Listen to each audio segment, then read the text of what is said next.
Moderator is also concludes the debate by voting in the House for or against the motion. Last but not the least, in case of any dispute or crisis during competition, the decision of the judges will be binding on the competitors. No further argument is to be entertained. Judges যে সিদ্ধান্ত সেটাই final সিদ্ধান্ত, ওকে আর কোনো challenge করা যাবে না। এই হয়েছে মোটামুটি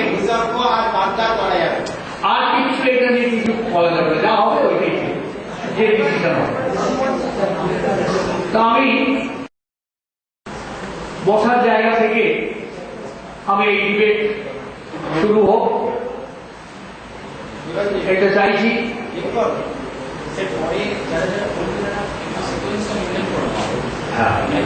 মৌমিতা আর্য তিনি প্রথম পক্ষে বলবেন। আচ্ছা বলবেন বলবে সুনন্দা পাল এবং পক্ষে দ্বিতীয় বলবে শ্রেয়া চক্রবর্তী। বিপক্ষের ক্ষেত্রে প্রথম বলবে সৌগতা নাগ, দ্বিতীয় প্রিয়াঙ্কা দাস এবং তৃতীয় দাস। আজকের এই বিতর্ক সভার বিষয় হলো ভারতের একমাত্র খেলা মানে ক্রিকেট। আমি এই সবার মতের সঙ্গে সম্পূর্ণ একমত। আমার মতে বলে যে ভারতের একমাত্র খেলা মানে ক্রিকেট। এই ক্রিকেটের জনপ্রিয়তা সকলের ঊর্ধ্বে অন্যান্য খেলা আর তার অনেকগুলো কারণও বর্তমান। প্রথমত, ভারতে যেসব অন্যান্য খেলাগুলো হয় সেই খেলাগুলোর জনপ্রিয়তা নির্ভর করে সেই খেলার সাফল্যের উপর। ভারতে ক্রিকেট কিন্তু ভারতে জন্ম নয়, অথচ এই ক্রিকেটের জনপ্রিয়তা ধীরে ধীরে বৃদ্ধি পাচ্ছে। যেমন ভারত দুবার বিশ্বকাপ জিতেছিল 1983 খ্রিস্টাব্দে কপিল দেবের নেতৃত্বে ওয়েস্ট ইন্ডিজকে হারিয়ে, এবং দ্বিতীয় তারপর 2011 সালে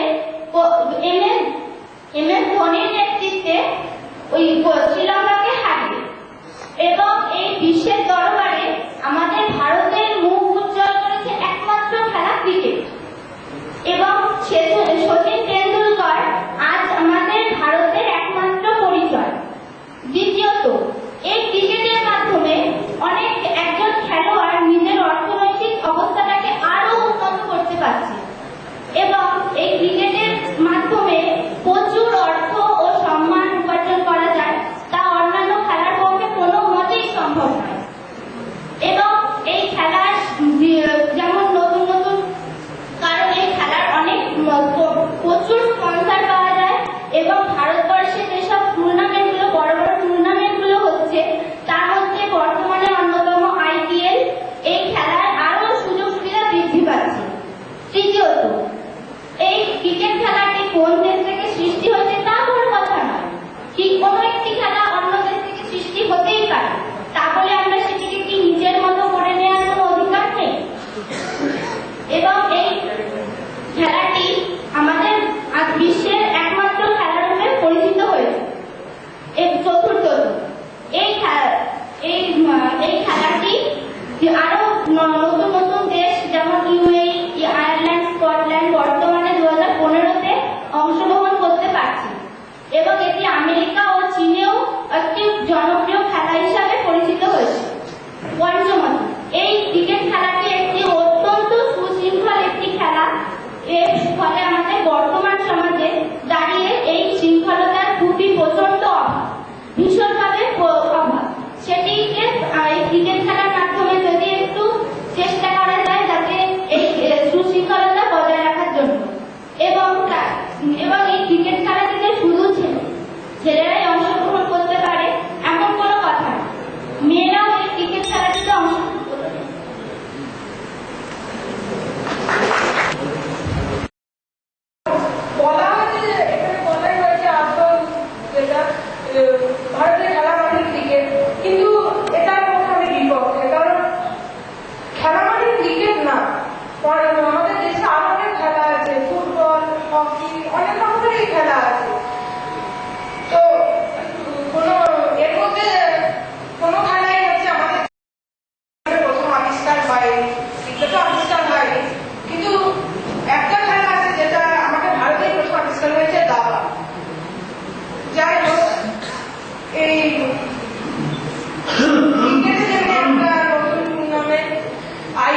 এই কয়েকদিন আগে দেখা হলো।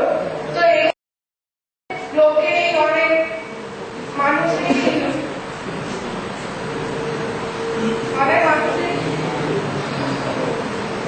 সেখানে অনেক খেলোয়াড়রাই যোগদান দিয়েছে, তারপর অনেক লোক টিভিতে দেখেওছে। তারপর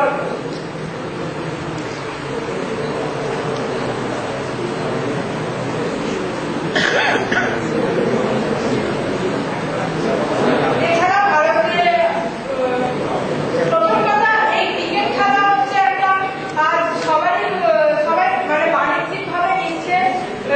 ক্রিকেটে অনেক দুর্নীতিও ছড়িয়েছে, যেমন এই বেটিং হয়, ম্যাচ ফিক্সিং হয়, নানা রকম কিছু হয়। এমনকি খেলোয়াড়রা আজকাল জেলে যাচ্ছে। যেমন আমাদের ভারতের ক্রিকেটার ছিল শ্রীশান্ত, অঙ্কিত চৌহান, এরা সবাই সেই টাকার জন্য যাইল, বেটিং এর জন্য, আর জেলে গেছে। তো আমার মনে হয় না যে মানে এইসব যারা জেলে যাচ্ছে যেসব খেলার জন্য জেলে যাচ্ছে সেটা কখনোই ভারতে হবে না। কোনো খেলাও তো রয়েছে যেখানে এইসব তো শোনা যাচ্ছে যে একটা খেলোয়াড় জেলে চলে গেছে। তো আমার মনে হয় না যে এটা বিপক্ষে। আর প্রথম কথা, সব খেলার পক্ষে একটা সরকারি অনুমতি আছে যে এটা খেলা, কিন্তু ক্রিকেটের একটা সুশাসিত সংস্থা, এটা একটা সংস্থা যেখানে মানে সব বড় বড় প্লেয়াররা সেখানে যায়। কিন্তু ভারতে এমন কোনো খেলার জায়গা নেই, মানে খেলা নেই যেখানে সরকারের অনুমতি দেওয়া হয়। বিসিসিআই মানে এরকম সুশাসিত সংস্থা যেটা খোলা তো কাল বন্ধ হয়ে গেলেও যেতে পারে। তো সেটাকে কি বলা যায় যে এটা ভারতের খেলা মানে ক্রিকেট।